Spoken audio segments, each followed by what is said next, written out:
Hey everybody, Jason Bermas here. Another day and another chapter in the Epstein saga.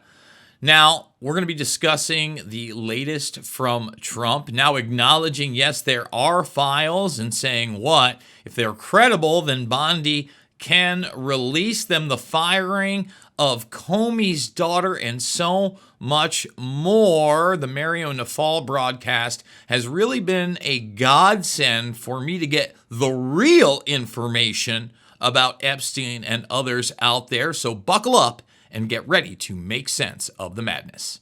Good morning, good afternoon, good evening to all our listeners from wherever you're listening around the world. As we continue this marathon coverage on the Epstein files, President Trump, Republicans, MAGA, Democrats, who's on the list, who's not. But apparently, Donald Trump is doubling and tripling down, claiming that the Epstein files are a Democratic hoax.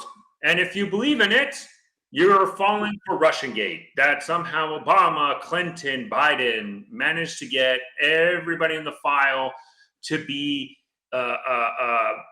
basically blackmailing the GOP and Trump, and that's why they're not going to release it. And so it kind of feels like the messaging might be a little bit all over the place from the administration side.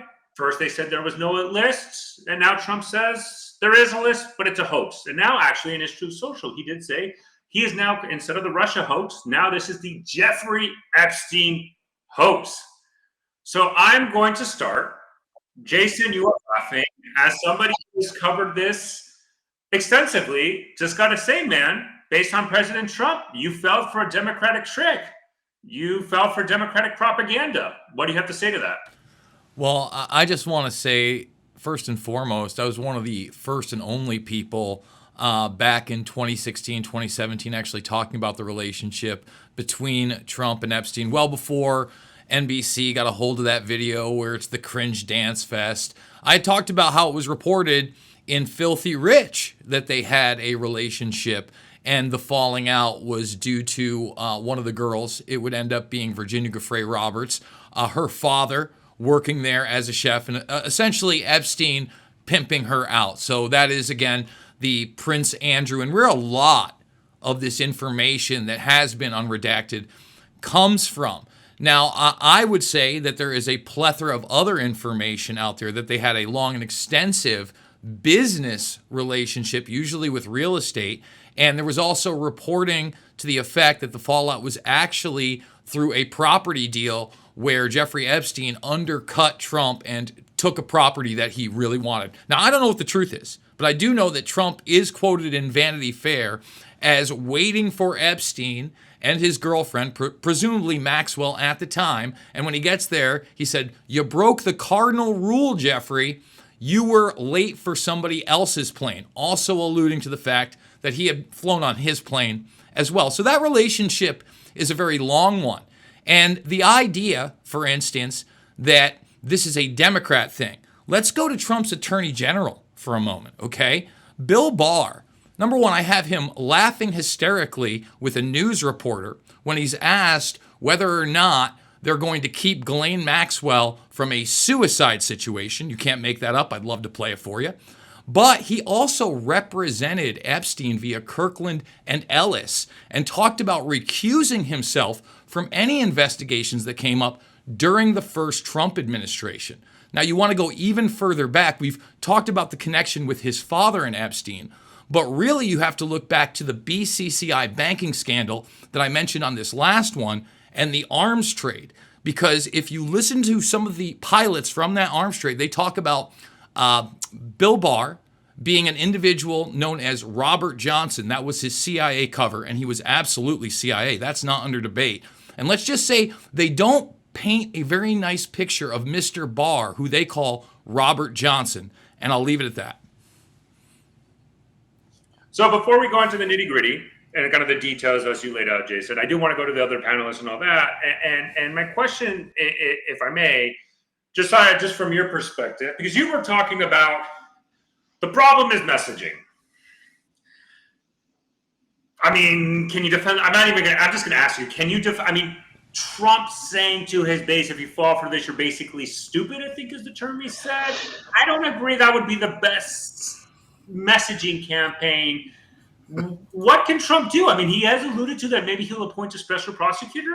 Do you think that might help? What do you think is the next steps that the Trump administration needs to do? Because it doesn't look like this is dying down either by the base or the media. All right, so let's talk about that quick. Can I? Just quickly? I think that number one, you can't let it die down. It has to go to a special prosecutor. And the messaging is all over the place in the sense that you also forgot to mention that he literally said that Pam Bondi can release the files she thinks are credible. Why does Pam Bondi get to decide what files are credible? That alone is a huge red flag for anything that comes up. So the messaging by Trump himself at this point is really destroying himself, Stefano. That's how I feel. Josiah, what do you think? I mean, look, I understand Trump's frustration. You have people like, supposed supporters just flaming out on social media about this latest. And the point isn't that there wasn't anything wrong done by Epstein, but rather you get people saying stuff like Trump is a pedophile enabler, Trump is actually on the secret list. That's all crazy. And Trump is right to be angry about the way that a lot of his supporters or supposed supporters can't find the emotional continence to deal with the fact that this is a really complex issue. And, there's very possible that evidence was destroyed in the past. It was altered. If you really think Epstein is the epicenter of this global cabal that's, processing children on raping children on this island, and he was murdered inside of a Bureau of Prisons, maximum security unit, those people who are powerful enough to engage in that kind of conspiracy, the idea that they could then have influence in the rest of the government should be plausible. But instead you have people just absolutely running wild and accusing Trump of being a part of this. And I don't think there's any evidence of that.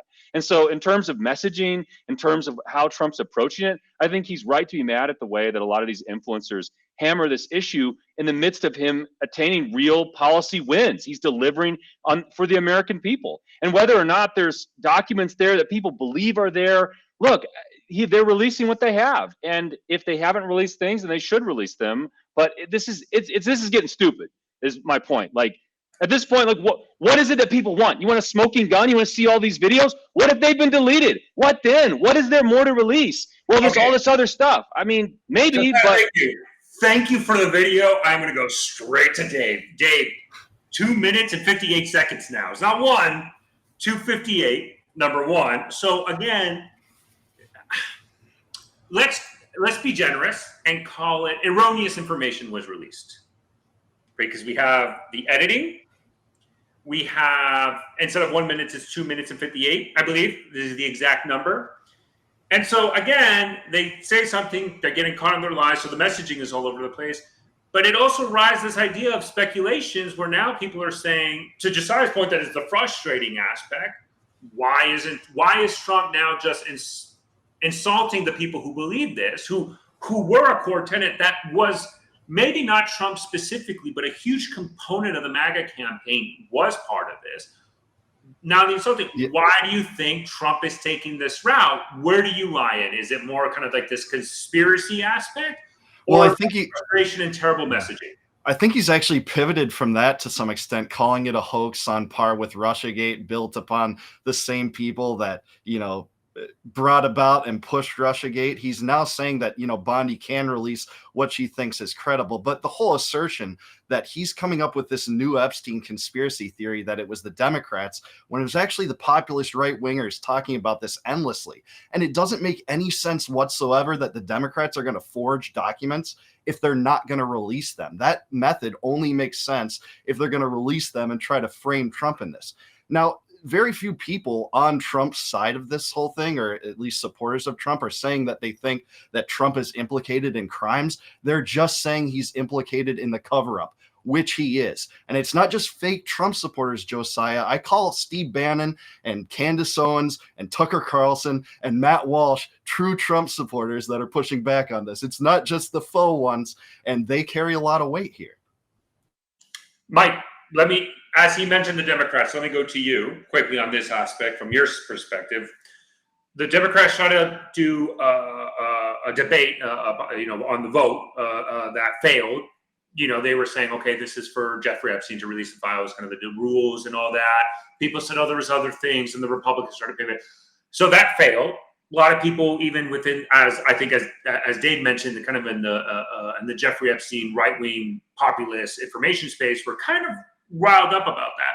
But now, if I'm not mistaken, Ro Khanna and Congressman Mancini, both of them introduced a bipartisan bill in Congress, basically saying, hey, we got to release it. We see the Speaker of the House also saying this. From a Democratic perspective, do you think that they should be pushing this a lot more? Maybe it's not maybe it's kind of like what people say in Watergate, the cover up is worse than the crime. Do you think there's a vehicles that Democrats can use to really hone this message? Well, I think unfortunately for this administration is that they are a victim of their own success when it comes to fanning the flames of this conspiracy theory. I was on the same air the other day, and I was the one that said, I fully believe what this administration is putting out. I believe that he committed suicide. End of story. A couple of hours later, we're talking about edited, doctored videos and other things of that nature. So now people like me that were given the benefit of the doubt and, trying to go with the government's version of how things are happening, we're even skeptical, like, okay, maybe there is a little bit more there. So just by not being forward from the beginning, having a frank conversation with the American people saying, look, I'm a rich guy. He's a rich guy. There's not a lot of billionaires out in the world. We all hang out with each other. That doesn't mean we share the same values. That doesn't mean we pray together. That doesn't mean we eat together. We may go to a lunch here or there. We may go to some other social function. Yes, I've been seen with Jeffrey Epstein before, but that doesn't mean that I'm in cahoots with him. That would have went so far with Democrats, Republicans, independents, you name it. That would have been a plausible explanation, and we could have moved on. But when you're trying to put things off on Pam Bondi saying it's her fault and then you go to the FBI, I mean, Trump's usual things, none of it's working. It's usually blame the media, blame Democrats, which he did. I fully expected him to. Then he tried to blame Biden, which I thought was a little bit of a stretch. Then he tried to blame Obama, saying this was all an Obama deal. And then he landed the plane on trying to say that MAGA was weak for believing into it. So all this heat that he has on right now because of this Epstein situation is basically, again, I'll end it like I started it. They are a victim of their own success. They ran getting elected because of this deep state and everybody was hiding all these secrets. Hell, Trump appears to be the deep state. Ben, let me go to you. I think everybody knows here. I've been in areas. I've been in the skeptical side. Don't get me wrong. I have to kind of. It gets to the point where it's like, okay, what the hell? I mean, again, it's not 1 minute editing that everything released. It was 258. The Adobe Pro, and then what kind of to me was kind of a little red flag or something in like that spatter sense is like, why would you insult your base? I mean, I don't think. I mean, I'm trying to remember. Biden, Obama. They were more centrist, and so their base of supporters were more. It's almost like we would never imagine any politician saying, "Oh, because you believe this, you're wrong. You're falling for a Democratic hose." I mean, it just seems weird that this is the directions Trump is taking. And is there any way he can try to pivot? Because I'll be honest, again, I've listened to MAGA Space. I've listened to people are pissed, and I can't blame them for being upset. Yeah, this looks just as bad on the people who are still supporting Trump as it does on Trump himself. Like, if you are still simping for Trump while he's openly covering up for pedophiles, that's a terrible look. And truthfully, I don't know how anyone with any kind of integrity could even do that. But what I will say is, obviously everyone here is very interested in seeing the files that exist that they now say didn't exist and now they've reappeared. But what I'm also interested in finding out here, and what I think everybody wants to know, is how many other Epsteins are there? One, and two, I think that there's a much bigger thing at play here that they're actually trying to hide, which is the ties to Mossad and the ties to Israel. And we really need to get to the bottom of that, because I think that that's a much more powerful thing than just covering up some kind of ring And those people, like they don't want to be found. There's obviously tons of evidence. Like, there's some people in here that have mentioned, that they believe that maybe he did hang himself, and that's fine. But let me jump in here just quickly. Sorry, sure. I don't want to just okay. Let's just say everything Jason says is true. That either he was let's say he's a foreign intelligence asset. Like, what does that affect the United States? Like, who gives a shit? Hey, he was a foreign intelligence. Hold on. Hear me out. Let me run through this. Let's say everything you're saying is true. Let's say he's a CIA guy, or he was Mossad, or both, or MI6, DGSE. Like, okay, got it. They were doing it for blackmail. Why would it be so hard to say, hey, first of all, if you're Trump, who literally run against the deep state, this is like, here's your golden platter to the American people. Here it is. This is your political, and then he could use this to say, Biden could have released it and he covered it up. Obama could have released this and he said, but if, like, at some point, I'm looking at this from kind of like, again, I'm not trying to get into his head, but I just feel like there has to be something else that maybe Trump is, I'm not necessarily the intelligence side, because I think American people can brush it off and being like, the CIA is the CIA. We all know. Church Committee 2.0, bring the hammer down, fire people. If we need to do prosecutions, this is way out of line. Like, blah, blah, like, got it.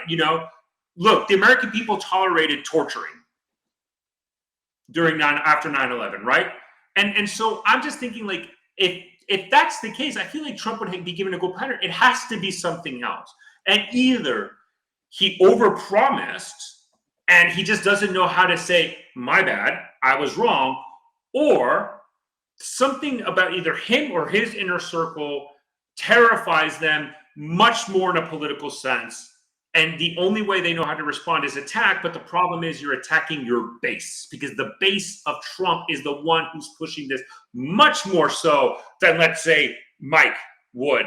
Because as Mike alluded to, hey, I would have taken the government's argument, but now, after all this, what the hell? The Democrats should be just as scared as the Republicans, in my opinion, on this, because there's going to definitely be some incriminating stuff there that puts them on the spotlight. But, why does it matter that, Israel, we had a prime minister staying at Jeffrey Epstein's house? Why does that matter? It's because we have been doing the bidding of Israel and Benjamin Netanyahu and the people that are controlling Israel for over 20 years. They point and we go.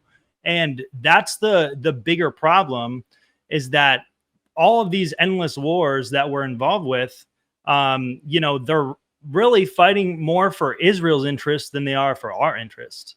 And, I really think that that's an answer that, it's damning to both sides, one, but two, that's definitely an answer that people on both sides probably don't want to come out, because it's going to be bad. So, Stephen, let me go to you, because I know, from my perspective, like, it's funny because when we had the Israel-Iran space, it was kind of interesting that, there was an Israeli Zionist who was in our place, and he said, hey, I don't want American support because that means we're beholden to them. And I think there's always this debate, like, who's beholden to? I will be, from my experience, military deployed, dude, like, in the power dynamic between U.S. and Israel in the Middle East, the U.S. was on top, and we leveraged the Israelis for a lot of things that we didn't want to do. It was like, all right, Israel, here you go. You do our dirty work. Goodbye. Not wanting to get into that specifically, but, I just feel like from a political sense, even from yourself, from a libertarian aspect, this is a golden opportunity for anybody. It could be the libertarians. It could be Elon Musk, a newcomer. This to me, it can really sow divisions in a key base of the Trump ideology and movement. Because one of the things that Trump, especially in 2024, where they were very successful, is getting low propensity voters, higher turnout to vote for them. And it just takes one person to say, don't skip the polls. your vote mattered, but go to me. And I just think from, even a libertarian perspective, this is a prime opportunity, and it hits your message of always distrust the federal government, no matter who's in power. Yeah, no, absolutely. I mean, I think trust is absolutely at an all-time low, especially given the about face we've seen from the Trump administration on the Epstein issue several times already, and quite frankly, the messaging coming from Donald Trump is not only very awkward, but it's also somewhat suspicious. How hard he's been rallying against his own base, saying, "Look, just forget about the Epstein files. It's none of your business." And from a libertarian perspective, I mean, we hate pedophiles as much as we hate politicians. Uh, Several politicians excluded, Thomas Massey, Justin Amash, and others who were trying to right the ship and actually expose what's going on. Massey actually is introducing a resolution that is going to make an online searchable database of the Epstein files available to the public, which I think at this point, you've asked several times, Stefano, what is it going to take to get the public's trust? I think something like that would get the public's trust. Either there's nothing there or there's something there and we're just going to have to reckon with it. But from a libertarian perspective, I do believe we're seeing a lot of people who put trust in the Trump administration to end the wars, to stop being Israel's puppet, to getting out of NATO, ending the war in Ukraine within 24 hours, releasing the Epstein files, becoming more fiscally conservative in Congress. We're just not seeing these things happen. Not only that, we're actually seeing the opposite happen. So I know a lot of MAGA libertarians that have been very, very forgiving, trying to see some kind of change through the Republican Party and the Trump administration, that are at this point are totally deflated. They've basically lost all trust that anything could be done through the old duopoly parties. And it's almost looking like the DOJ and the FBI and all these other federal agencies are basically working for the elite. And if there is something going on, are they covering it up? And that's a big question a lot of the MAGA base has. It's a big question the libertarian base has always had. Who are they actually working for? What is being covered up? What are we not being told, etc.? And of course, we may or may not ever get the answers here. But I do see a huge schism in Trump's base. I think how he's handling it is probably just the worst possible way it can be handled. And that certainly benefits us. And it certainly raises more questions than it answers when you see legislation being passed by the Republicans to continue the cover up. So, I think there's two questions here. Whether or not there is a conspiracy is one, but whether or not there's a cover up is certainly a second question. And at the very least, I think we deserve some public recognition as to what is being withheld from us, so we could make a determination and not take the state's word for it. So, Grant, let me go to you before I go to Chief Chumser, and that way we all get initial reactions, and then we can go to the free for all, which will be glorious. Grant, all right, your opinion: is this a situation where the cover up is worse than the crime? Or do you believe there's something actually there, whatever it may be, that is forcing Trump to basically take the position and the extreme position that he's at? So before getting into the nitty gritty, I do believe something's there, but I think that the Trump administration politically is suffering from being in like a Fox News boomer bubble, like the same way Democrats were in and still are in, basically like an MSNBC, CNN bubble. And it's like it's like, I understand Trump's almost 80 years old, but like they still haven't figured out that like we have X, like we have information that we can share freely. And they're just calling people conspiracy theorists. Like it doesn't work anymore. And again, it's like the same thing as the Dems during COVID. Hey, the vaccine doesn't prevent infection. Masks don't prevent infection. Biden's suffering cognitive decline. Like they don't want to hear it, and they'll just call you conspiracy theorists. I think it's like the same thing that's going on with Trump. Like I don't even know if Trump and Pam Bondi like are aware that one of Jeffrey Epstein's clients, I'm not saying sexual clients, but one of his clients for his asset group was Adnan Khashoggi, who was involved in Iran-Contra, a Saudi gun runner. And when Epstein's house was raided in 2019, they found a fake Saudi passport. Like, does Pam Bondi even know this? Does Trump even know this? Like I said, or are they living in such a Fox News bubble that they have no idea? And so I don't think that they realize like how upset that their base is, because as long as they're agreeing with Mark Levin and Sean Hannity, well, that's all that matters. They've gone back on he's sending weapons to Ukraine. They've bombed Iran, and he's endorsing Lindsey Graham while trying to primary Thomas Massey. It just seems to me. I'll finish with what I started. Is that they're just living in like a Fox News, like Mark Levin, Sean Hannity, like boomer bubble. It's funny you say. When you were talking that, I was listening. I was like, I got to pull up Truth Social, his own, and his post where he discredits everybody. And you know what? I'm going to push this right to Josiah. All right. Number one comment on the top. So prove it was a hoax instead of bashing your past supporters, because that isn't helping your midterm chances. Why is the Epstein case so important to the MAGA movement? Question. Answer. It's why Trump won in 2016. He promised to rip the mask off the globalist elites and drain the filthy swamp. If the GOP betrays that mission again, at least a third of the base walks, and they will lose 2026, guaranteed. This last one. You are pissed off that MAGA does not buy into your tantrum tantrums. This is your Waterloo, Mr. President. Blaming people like me who have stood by you through thick and thin is disloyalty. Without us, you are nothing but a bully running out of choices. Release the complete Epstein files unredacted. By the way, we didn't vote for escalating the Ukraine war into World War III. What happened to America first? Just I think what Grant said, and that example he made about the boomer and the mainstream media, etc., encapsulates entirely the problem that Trump is having right now. Because he created this. Let's be frank. What did Trump do in 2024 that Kamala Harris didn't do? For example, the podcasts, the podcast bros. He leveraged X after Elon Musk pushed it. He had his own social media, Truth Social. He funneled his energy into alternative media, where maybe, as Grant is alluding to into Mike's perspective, the Democratic base is more consolidated in mainstream media news organizations and sources. You can maybe argue that they're transitioning to a TikTok, right? You can argue that. But you blame that people are not getting the policies and the wins, but you created this ecosystem where people don't care. This is the thing, and you can't just ignore it. Ignoring it, but Trump is addressing, and I think Trump's frustration centers on, I've done all these things. I provided wins for my base. Trump did not run on releasing the Epstein files. I think on one search, he talked about it once during the campaign.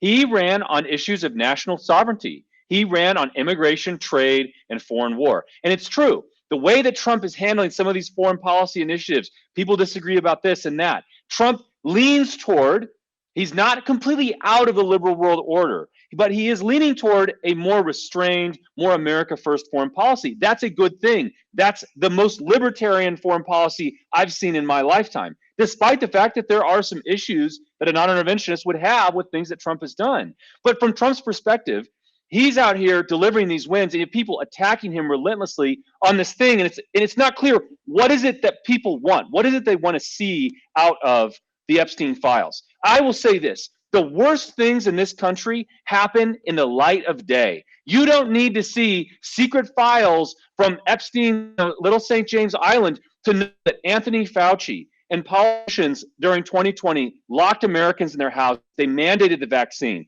Joe Biden was not in charge of the government. They were lying about his mental health, his ability to govern the country. All of that is out in the open. And now people are like, but the thing I want is this secret list of videos of politicians, performing heinous sex acts. And what if it doesn't exist? What if it did exist and was destroyed? What will you do then? And the reality is, we live in a sort of nihilistic, media environment because of the delegitimization that has occurred in American political life. And the way to get to the core of that problem is simply to deliver on political results. Trump is saying, I'm doing that, so where is the trust? Why do you continue to attack even though I've delivered win after win after win? And honestly, I understand where he's coming from. And it turns Josiah, out I just got to stop you. Josiah, you mentioned Anthony Fauci. How is it a win that it was his administration that was duped by Fauci and the CDC on a virus that was literally cooked up via Chapel Hill in this country, the Department of Energy, Institutes of New York shipped over to China, and then the hate and lie shot that they produced in this country under that administration, okay, was DARPA driven in partnership with Moderna. Donald? That started Jason. in 2013. Wait, let me stop. And then it's Musk whose Tesla partners with CureVac to build the micro nano factories to print those shots. Those are wins? What planet are you on, bro? Like, I don't understand what you're talking about when you say wins. That was under his administration. There has been no apology or acknowledgement. The one mea culpa is RFK Jr., which people like me acknowledge. He's still the lesser of two evils, but just like Stefano talked about, okay, he said he was taking the mask off. Did he take the mask off when he said lock her up and it didn't happen? Did he take the mask off when he said, I love the WikiLeaks, can't get enough of the WikiLeaks? Then his DOJ went after Assange. We have to live in reality, man. Jason, just a question. Who commuted and got into a deal to release Julian Assange? Well, it was under the Biden administration. I've commented that. But again, there was no acknowledgement by either administration nor the press during not just an election year, but I think within 6 months of the election. How insane is that? That they didn't ask the two people running for president what their position on Assange was. That shows you how rigged the game really is. Okay, but So, let me. I want you to answer, but I think let me put it this way. Right? Like, your argument is literally, I feel like, the Biden argument, in the sense that we passed the infrastructure bill, we passed the CHIPS Act, inflation skyrocketed, but then we lowered it. But people didn't. We had this conversation in a previous live stream. Emotions and policies. But brother, that's not emotions, because I looked at the Biden's policy. First of all, Biden was a dementia patient before he was installed. When he was conscious. No. But what I'm trying to get at, even if let's say he's a dementia patient, he has cancer, got it, whatever. But what the argument I'm hearing is even what Kamala Harris was saying is, ignore the Biden shit. Look at our policies and our accomplishment and vote us on that. That was the messaging they had, the govern. We can govern. Brother, Stefano, their Build Back Better bill was the infrastructure bill, and nobody wanted that. They had to rename the same thing. I don't know what big wins came for the Democratic Party during the Biden administration. This is, I think, where maybe you disagree. But forget these specific aspects of each individual policy. You might hate it. Mike maybe loves it. I might love it. That's not the argument I'm making. The argument, to Josiah's point, is what he is saying. Focus on the policy wins. That's the same argument. You might disagree with it from a political lens. That's fine. But that's literally the message in 2024. And what Trump was so effective at, and his influencers and his communications, was if it looks like bullshit and it smells like bullshit, it's bullshit. And now they're running into a situation where it's the same with Epstein, and they can't get away from it. And to Josiah, as though it's like you're saying, and then I'm going to go to Chief Trump just because I know he just joined us again. But Josiah, it's like, focus on the policies, got it, but look at his Truth Social. They don't care because you're betraying the heart of what you ran on, not only in 2016, but specifically in 2024. Just to respond quickly here. So, again, with Trump, he's always revealing and he's always leaning in the right direction. So we bring up COVID policy. Donald Trump wanted to reopen the country by Easter. He said that. Now, everybody was crazy, and Donald Trump backed down from calling for all these state governors to relax these policies. He did Operation Warp Speed, but he didn't mandate the vax. Donald Trump was hosting the biggest events in America in the fall of 2020 at his rallies. I went to them. So the reality is Donald Trump was was always leaning in the right direction when other people were insane. And maybe there were people who were better. It doesn't matter. Trump was on the right side there. But to come to these issues, this core, of course, Trump is running on his policies. Every politician runs on their policies. Look at what I've done. Look at what I've produced. The reality was, for Democrats, nobody gave a shit about their policies. They didn't deliver on the issues that Americans cared about, issues like immigration. And this Epstein stuff is a lot like people who I know who have never forgiven Trump for Operation Warp Speed. And it's like, well, what would you like? Would you like to vote for Democrats? You're going to vote for libertarians and get 2% of the vote every time and hand it over to the communists? This is ridiculous. When you have a political movement, you got to win. You got to produce policies. That's what Trump has done. And I think a lot of people need to get on board. Like, we're winning. Let's keep winning. That means there's going to be some trade-offs here. But losing your mind over these internet stuff, I mean, what more is there to do? Chief Trump, sir, you just joined us. Have at it. All you.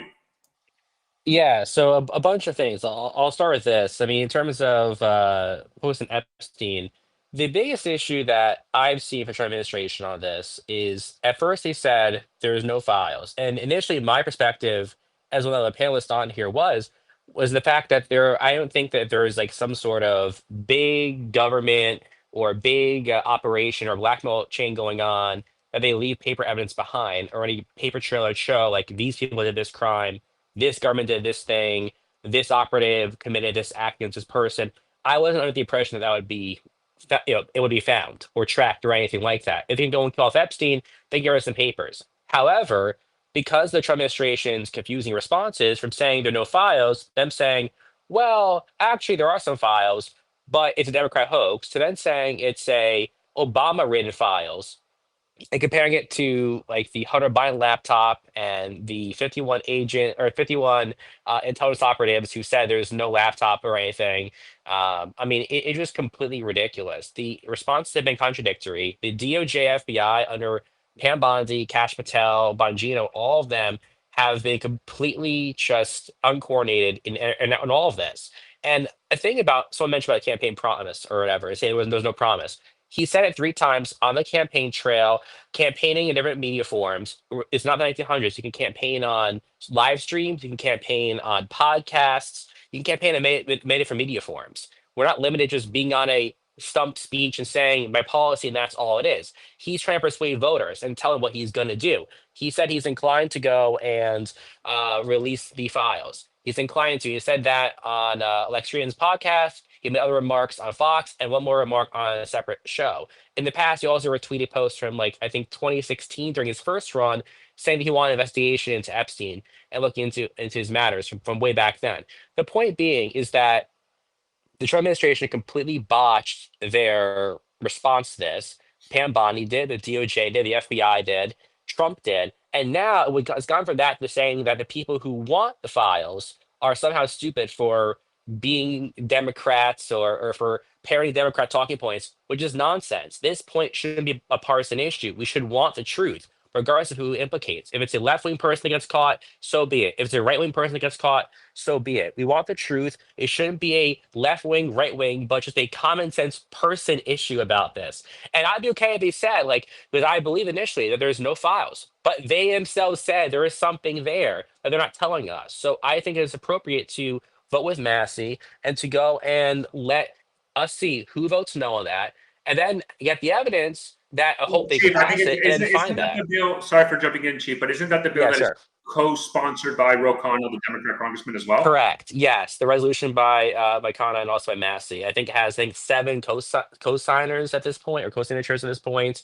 So it's good. I hope it gets passed. Massey was talking about this recently and mentioned that theoretically House leadership could go and say there are no more resolutions of that nature.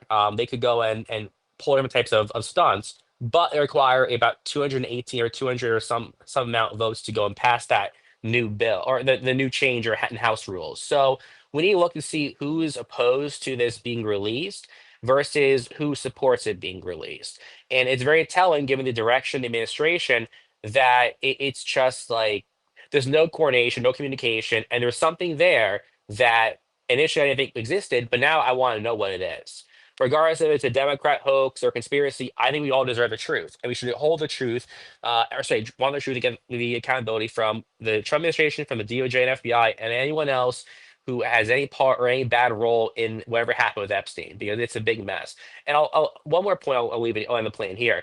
Calling the people who were OG Trump supporters MAGA stupid for wanting Epstein files is the dumbest thing he could have done. Many people voted for Trump because they want transparency, they want accountability, they want to investigate bad people. That is something that should be common sense. And him calling people stupid, it's a big no go. And that's why 16% of people approved of Trump's handling of the Epstein files versus 63% of people who disapproved them. So it's very telling. It's bipartisan. No one likes what he did. No one likes his handling of it. We need the files now. And it's not right for Trump to call people stupid for wanting these files to be released. Stefano, let me just show one document that shows that this is not a democratic thing. So right here, everybody, is the document dated 9/18/2008. Okay, we're still got Republicans. This is the Acosta document. This is the FBI deal with Epstein, where Epstein has also provided information to the FBI as agreed upon. So part of his deal in 2008 had nothing to do with Democrats, had everything to do with Acosta, and at the very least, he became an informant for the FBI. I'll leave it there. And I just want to say something to Josiah's point, like what type of documents are you looking for? I mean, remember before X became Twitter, you were called a conspiracy theorist if you were saying, people's accounts are being throttled or there's shadow bans. Or the government's not involved behind the scenes. But then what did the Twitter files reveal, right? I mean, if you weren't a complete naive moron, right? If you weren't living in an MSNBC, like Fox News bubble, you knew that they were shadow banning accounts. You knew that the government was entangled with the social media companies. And so much so during COVID, if you look at the Missouri v. Biden lawsuit, which I know was kicked down by the Supreme Court, I'm not going to get all legal aspects of it, which is now Murphy v. Missouri. But it was revealed that the federal government was having backdoor communication with the social media companies, and they were going through and flagging posts and saying, hey, take this down, take down RFK's post, demonetize this person, kick off this other person. So yes, we want to see these files. The whole thing, do you want to see the child porn? No, nobody wants to see the child porn. That's not what we're talking about. But can we see financial records? Who's paying Jeffrey Epstein? Who's he paying? Again, where's the money come from? I think those are the documents that we want to see. The gentleman before was just talking, Jason was just talking about Alex Acosta. Where are his emails? I think I saw something on Mike Benz's X account that Alex Acosta's emails just apparently are deleted. Can someone ask Pam Bondi? Can someone ask Trump at one of these meetings? Hey, can we see Alex Acosta's emails? So I think these are the type of things that we want to look at to peek underneath the hood and see what's really going on. And if I could just jump in there, I mean, the question I have for the influencers who are pushing this, imagine if you just hound this issue for the next, 6 months, 9 months, whatever, years. What happens if the things that you really want to have access to, you get access to them and there's just nothing there? And that doesn't mean there never was. It just means, is this the place to concentrate our efforts in a world of scarce resources, energy, and attention? Is this the thing to lock in on? There are other ways of holding power to account. I, for one, do not want Israeli influence inside of my government, as I do not want any foreign influence. Mark Levin, when he meets with Donald Trump, is acting as an unregistered agent of the Israeli government. We know that. Jeffrey Epstein has been dead, as far as we know, for 6 years. So why not address the real problem of institutes like the Foundation for the Defense of Democracies, which is essentially an arm of the Likud party in Israel, influenced in our politics? That's where we should concentrate our efforts. It doesn't mean there never was anything with Epstein. I'm open to everything. My point is, in a world of scarce resources and attention, I want to lock in on getting real policy wins. And I just don't see the upshot of chasing after this. Can I address the Israeli thing quick? I saw everybody unmuting at the same time. And I was like, wait, let me jump in. Hold on. Let me do this. Let me go quickly because Dave was the one when he was like, do we really want to spend the most money? And your head was like, oh, yes. Yeah. So Dave, I'll go to you, and then I'll go to Ben, and then I'll go to Steve, Mike. Yeah. Bear with me. Dave, go ahead. Yeah, no, I actually think, Josiah, what you laid out there was pretty fair-minded of you to talk about how you are resistant to Israeli influence in government. But we know Epstein has had Israeli associates. He had the prime minister and the chief of Mossad living with him for prolonged periods. This is maybe the way to do it. And yes, this is the hill I do want to die on. This is a sex trafficking ring that included some of the most powerful people in the world, and there isn't enough answers for the public after trumping it up. You also were right, I think, that Trump actually didn't make this the centerpiece to his campaign. He did talk about it, especially on the Lex Friedman podcast, and he even gloated about, hey, a lot of prominent people went to that island. Thankfully, I wasn't one of them. But it was his subordinates. And ultimately, he had the discretion of placing some of those very subordinates, like the attorney general, like the FBI director, like the deputy FBI director, in power. And this is getting immense pushback, not only from his base, but also from dissident leftists that you may hate them on every other issue, but they wanted to get to the bottom of this too.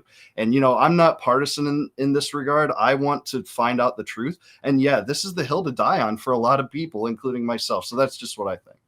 Ben, go ahead, and then I'll go to Mike. Yeah, and I'm not trying to pick on you, Josiah. I'm just I'm curious, what policy wins. This everybody pick on Josiah. I'm kidding. I'm not trying to do that. I really not. But Go ahead, Ben. keep mentioning policy wins, and this is bothering me because Trump has controlled all three levels of government multiple times, and they have the opportunities to do so many things, such as even recently abolish the National Firearms Act. You know what I mean? In this last bill, they had the opportunity to completely get rid of it. They didn't. In fact, the last time he was in, he banned bump stocks. And last time he was in as well, he added almost $7 trillion in debt to our national debt. And then he also dropped more drone strikes than Obama did, but in half the time. So I understand that there's interesting data for you based on that. President Trump, since he's assumed his second term in office, has conducted more airstrikes around the world than Biden did in his whole 4 years of office. That was 100%. But what's really dangerous about us not knowing, we elect people and we should hold them accountable, right? But what's really dangerous about not knowing what the government's doing when we rightfully should have that ability is that just recently they also did the whole Palantir agreement as well, which gives him direct access to your data, which means that they can take anything that you want, that they want, and they have all this information that they could possibly use against you. And this is extremely dangerous grounds to tread on because, I don't know, the whole, Obama did the whole, what was the NSAA thing where basically, they can, do all that. But ultimately, this tied with the Patriot Act, tied with some of Obama's policies, this gives them whatever the hell they want. And if they find something on you, they can hold you as long as they want with no charges being brought against you. Ben, here, let me jump in real quick. You asked about policy wins. I just checked ChatGPT and then clicked on the links it gave me. The big beautiful bill has reduced the tax stamp for short barrel rifles, suppressors, and then one other thing down to $0. That's a win. It was $200 before. Now it's $0. Last week they changed the rules. Now you can wear your shoes through the TSA. They edited it from abolishing the entire thing to only giving us a little crumb. Okay, basically. That's what it's more than what we have. That's a win. It's more than no. Can I? Hold on. Let's do this. Wait. Hold on, Chief. I'll go to you in a second. Let me. I know I said I wanted to go to Mike, but let me just. Sorry, Mike. Give me a second. I'll go to you next. Let me go to Stephen for a second. I think this is Stephen. I've said this a million times. I'm going to say it again. I've never seen so many libertarians at one place. I'm going to say this every live stream. Again, Libertarian National Convention. Let's do it here. I'll host. Let's get this rolling. It smells in this room. There's so many spaces. So go ahead, Stephen. Yeah. So I mean, first off, I'll use one of the government's favorite lines against it. If they've got nothing to hide, then we should be able to see what they're doing. They should have nothing to fear. So I think Massey's bill absolutely, or its resolution, should be passed. It would put all this to bed, and we'd be able to find out once and for all if there's anything there. I think a lot of libertarians in our camp, I know, voted for Trump, and I can tell you, like I've said before, they're very disappointed. Many of them voted for Chase Oliver too. But the ones that went to the Trump camp, or at least were willing to hold up their nose and support Trump this time around are coming back extremely disappointed because, where are the major wins? I mean, Trump promised he would resolve the war in Ukraine within 24 hours. And as of this week, we're sending 17 Patriot missile systems over to Ukraine, which the Russians aren't very happy with. He's actually saying that he's encouraging deep strikes into Russia, crossing it another red line, bringing us closer to World War III. We've bombed Iran. We're and currently still in skirmishes over Syria and supporting the Israelis there. We've essentially told the Syrian head of state, which is a Taliban member, essentially, that we're recognizing their government. It's just so many things have just.